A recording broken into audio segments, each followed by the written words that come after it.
What up, Baki mga solid subscribers? What up, 18, no? So, ngayon, manonood tayo syempre kay Miss O, no? Hingi tayo ng updates regarding sa SB19. And napakaraming updates nga sa SB19. As in, pumuputok talaga ngayon. As in, sobrang dami talaga, no? Kaya, tara, manood tayo ng updates. Ayoko na patagalin pa to. Gusto ko na malaman kung anong ganap ngayon, ngayong pahinga ng SB19. And, alam mo yun, kahit pahinga sila, may mga balita pa rin regarding talaga sa kanila. So, without further ado, let's all watch this.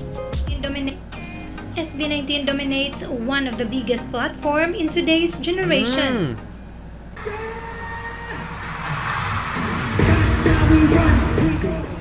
Yes, SB19 has indeed dominated one of the biggest social media platform of today's generation, the TikTok. They have got the attention of millions of users in the Philippines and even outside the country.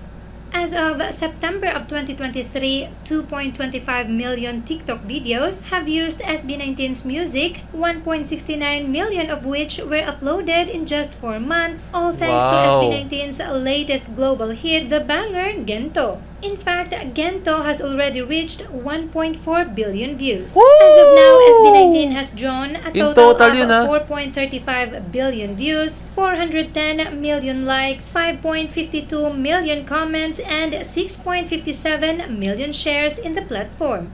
It is definitely safe to say that 2023 is all about SB19's domination. Punyemas yan. Sorry sa word, oh. Grabe, billion. Million, nakakawaw na eh. Pero billion, woo!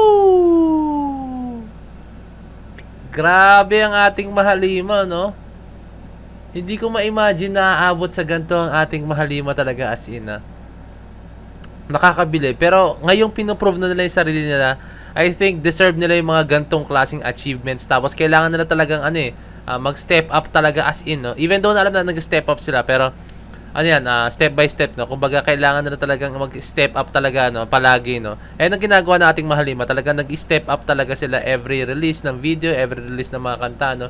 Isipin nyo naman, yung mga dati nilang release ng kanta, alam nyo naman, no? Pero yung mga gantong klaseng achievements, nangyari to dahil sa paghihirap din nila, and syempre nangyari din to dahil sa talaga nag-brainstorm talaga sila, no? And eto, sinasabi ko sa inyo, no? Yung choreography ng Gento, sobrang catchy niya talaga, no? Para sa akin, no? Pag isa kang group performer, no, or pop artist, no, okay lang maging technical ka sobra sa steps, okay lang maging technical ka sa mga bagay na yun, no? Pero pag yung ganito, yung talagang ang target kasi para sa akin ng SB19 is yung talagang halos lahat ng tao makarelate sa kanila, no? Hindi lang yung mga professional dancers, professional singers, hindi lang yung mga may alam regarding doon. Gusto nila makarelate yung lahat, no? Tulad nung mo, yung Gento, sobrang kahit sino talaga sumasayaw nung talaga, as in, maniwala kayo sa akin, no? Gento, doon pa lang, no? Sinasayaw talaga nila, as in, no? Kaya napakaganda na strategy na ginagawa din ng SB19, no? So ito, another achievement unlocked for SB19. Another achievement unlocked for SB19 as Gento continues to soar in Philippines and China. With the big news that SB19 will be attending the Asia Artist Awards 2023 and hopefully will perform in front of the big names in the K-pop music and entertainment industry, as well as casuals and non-fans. SB19 has another achievement unlocked. As shared by SB19 Spotify team, Gento has achieved 22 million streams in Spotify. Hindi talaga patatalo at mas lalong wala pang planong huminto ang Gento sa pamamayagpag. At hindi lang yan, as shared by 18 Ocean, SB19's Gento is conquering China's TikTok Douyin. The hashtag Gento on the hot list is on the road to 17 million views as it has now gained 16.9 million views. But overall, the hashtag Gento has achieved 170 million views. And for sure, dadami pa yan dahil more and more Chinese stars and idols, influencers, and netizens are doing the Gento Dance Challenge. Namamayagpag talaga ito sa ating mga neighboring countries. Ay, Diyos ko, kaya SB19, ano ba? Ba't ganyan kayo? Napaka-solid nyo talaga, as in, no? Nakakatuwa to para sa ating mga Pinoy, no? Nakaka-proud, no? Siyempre, pag muna tayo sa ibang bansa, wala kayo sa akin, sasabihin yan, do you know SB19, no? Siyempre, doon tayo may kilala, no? Pag Pinoy ka, nakaka-proud yung ganong feeling, no? Kumbaga, kumbaga pumunta ka sa ibang bansa is dala-dala mo yung karangalan na isa kang galing doon ng SB19 sa bansang yun. Wow. Beautiful, the Ortiz and others. Speaking pa na.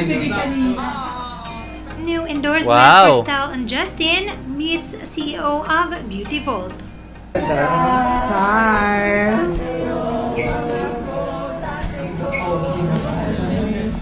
Nice to see you in person. Hindi ka masyado nakikita. May feeling ka, Just? Dito, nagpapil ka na. Micro lang siya eh. Micro. Nung nag-US nga po, kasi breakout yung chin ko sa May pimple lang. Tapos po nagdala ko Lumi, yung yellow. Intense po pala. Ay, beautiful. Yung red Lumi. Yellow po yung dinala ko. Intense po pala yun. Okay. Tapos sabi mo, ano mo po kayo? Sorry, just Speaking pa na. Pero at least tama yung topic kasi nasa Yo. Actually, sobrang deserve ng SB19 to yung mga gantong endorsement, mga out of nowhere na endorsement na. Kasi, grabe, sobrang sikat na talaga nila talaga as in. And syempre, itong mga endorsements na ganito is dito rin huhugot ng SB19. May usapang practical lang dito rin huhugot ng SB19 ng kanilang mga, syempre, ng kanilang mga kabuhayan or what, no? Syempre, kailangan din ng ating mahalima ng sa madaling salita or prangkahan na ng pera. Let's go. Kailangan din talaga nila yan. Pero syempre, endorsements na yan is naman talaga yan. Para sa kanila rin yan. Kumbaga mag-benefit din ng mahalima dyan talaga. Syempre, mas mag-benefit dito yung company na mag-endorse sa kanila. Kaya syempre, sobrang sikat ng SB19 as in. Kaya ayun. Nakakatuwa na may mga gantong endorsement ng ating mahalima. And sana magkaroon pa sila ng maraming endorsements, no? Para syempre, hindi sila ganun ma-pressure sa mga bagay-bagay, no? Kasi sobrang grabe kasi yung quality na nilalabas nila, like music videos, venues or what, no? Talagang grabe, no? Talagang magi-invest talaga sila ng pera talaga para doon, no? Kaya okay yung ganito, no? May natatanggap sila mga endorsements. Para sa akin, sobrang okay to, no? Actually, sana magkaroon pa nga sila ng maraming endorsements, no? Para kumbaga hindi sila ma-zero talaga as in, no? Kaya ayun, shoutout sa ating mahalima, shoutout kay Stel, and syempre shoutout kay Justin din, no? Silang dalawa ang kinuha sa endorsements na to, no? Kaya ayun, I'm waiting pa kay Josh. Si Josh meron din yan for sure. Si Pablo, si Ken, meron din yung mga endorsements for sure, na hindi lang siguro na alam na, pero meron yan. Bawat isa dyan meron yan, hindi pwedeng wala yan, maniwala kayo sa akin, no?